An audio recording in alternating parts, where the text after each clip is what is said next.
Hi guys, ang di mo lantaw, di madato. Ako di ay si Jella, ate ni Abby and Sabi. Aning karon kuyogi ko nyo magbuhat og kababalaghan dito sa bahay. Then ayon na ninyo pansin na akong naskilid nga mga panap na nagkalat kay ato man ang buhaton unya nagpaandar pa mata sa atong TV. Kay mo na tong kauban while magdoing tas atong trabaho dris balay. Oh, kisa mo sa akong iro. Oh. Naipre-kiss akong iro ang mulantaw.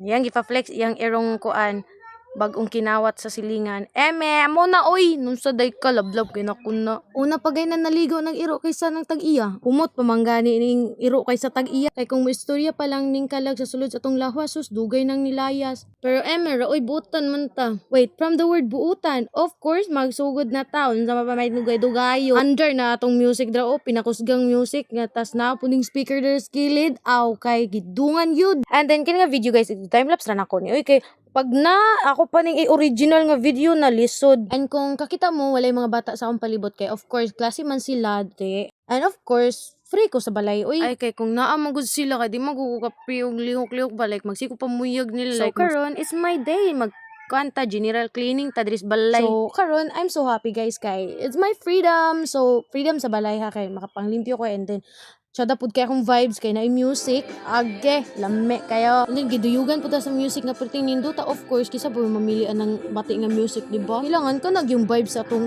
kanang manglimpyo tas wow, ganun. Tas kanta-kanta ka while magduing kasi yung hulugason. Chararat-chat-chat. Ganun. Wow, amazing. So, kani kay usually, di kanya akong trabaho kay namang hugas, kuan, like silig-silig sa everything sa surrounding in sa balay. Di kanya kuon oy sa akon mga igagaw. Kaya ako on usually sa akong ginabuhat is maglungag, tapos pakaon nila magluto og sudan and everything. But kaning hugas and like mga luwas na dili ni ako on guys trabaho sa akon mga igagaw sa manghod. Lang tagsaan na mo ba?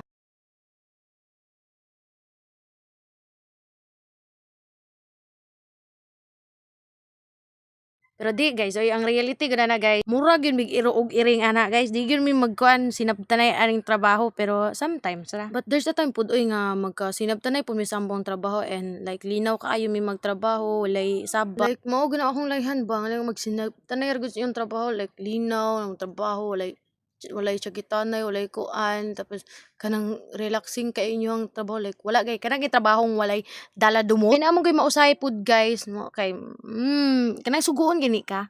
Tapos magsigig mugot nga kana ganing kontra gustong pagbuhat magtas ka na magtrabaho magundak-undak buto-buto na imong trabaho dira. Then kabalo pug ko nga ka-relate mo na angkon na gud mo kay daghan tan kanang suguon ta sa tong mga unya-unyaon pa nato ba. Then hantud matambakan na pug laing sugo, hantud mo daghan magtambak-tambak ng sugo tapos wala ka kabalug unsay mo unahon. Nan kay usa ka sugo man gud unya-unyaon pa man di. Munang matambakan na pug lain nga sugo, antud mo daghan na pud ang sugo. Dira na tama kuan turiring. Kaya wala na kabalo unsay unahong buhaton. Pero honestly guys, tinuod gid to siya akong giingon ninyo. Dayon kay human naman tag panglimpyo sa sulod, of course nigawas na pud ta. Pero dapat 'di ba usual ginabuhat sa balay pag maglimpyo is dapat unahon ang gawas kay para pag naay bisita di ka maulawan dili hugaw ba. Pero ako lahi kog mood mag-una gyud sa sulod. Nahunong ko sa akong gibuhat guys kay tawag dayo sa mama oh. Na siya pikas balay akong sugo padala daw silig. Nya kay buutan man ta of course tuman ta oy. Pag di ta mo tuman ay kay bunal. Silig ra ba tong gidala. And I remember that guys when I was a kid pa kana apason kag bunal sa imong mama silingan ninyo ba pulion ka ba kay patulugon. Dayon kung makatulog na ka tapdan pag ug kag uska buok tukog nga na sa imong kilid panghadlok gid ba para gid makatulog. So tinuod guys mao gid among kadlukan sa una guys nang kung unsay magunitan sa among mama ibanto. Banto mean is kana ihapak ba. Mao gid na among kadlukan sa una guys kung unsay mapunitan sa among mama lula. Kay kung unsay magunitan aw kay mao gi banto. Una ang kamot sa una ni mama is makahadlok gyud kayo. Samot magpabuyag ka lisod na. Kay ana magina mabunalan magyud kag naag kay nabuhat nga mali. Then last na ako ning tuyok-tuyok na ko diri sa balay guys kay akong next destination na pod adto na po pikas balay.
And then guys, so maorat to, taas-taas gid ang akong nabuhat karong adlaw.